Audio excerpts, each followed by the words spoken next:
Business. তো এখন চিন্তা করো এই মালিক এই বিজনেসে এই যে বিজনেসের দ্বারা হইলো, বিজনেস তো নিজস্ব কোনো অস্তিত্ব ছিল না, আগে ছিল না। তাহলে মালিক টাকা মূলধন এই প্রতিষ্ঠানে কি করছে, মূলধন বিনিয়োগ করছে। তাহলে বিনিয়োগ করে এই প্রতিষ্ঠানটাকে কি করছে, দাঁড়া করছে।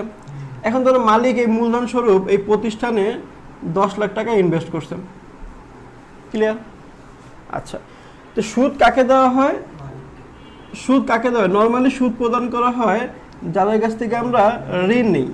তো ঋণ দাদাকে আমরা কি করি, সুদ দিই।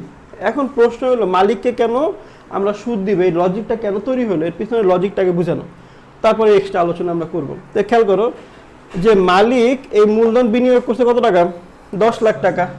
এখন এই 10 লাখ টাকার বিপরীতে মালিক কি পায়, মুনাফা পায়। এখন চিন্তা করো এই ঋণদাতা যে ঋণ দিছিল, এই যে ঋণদাতা এই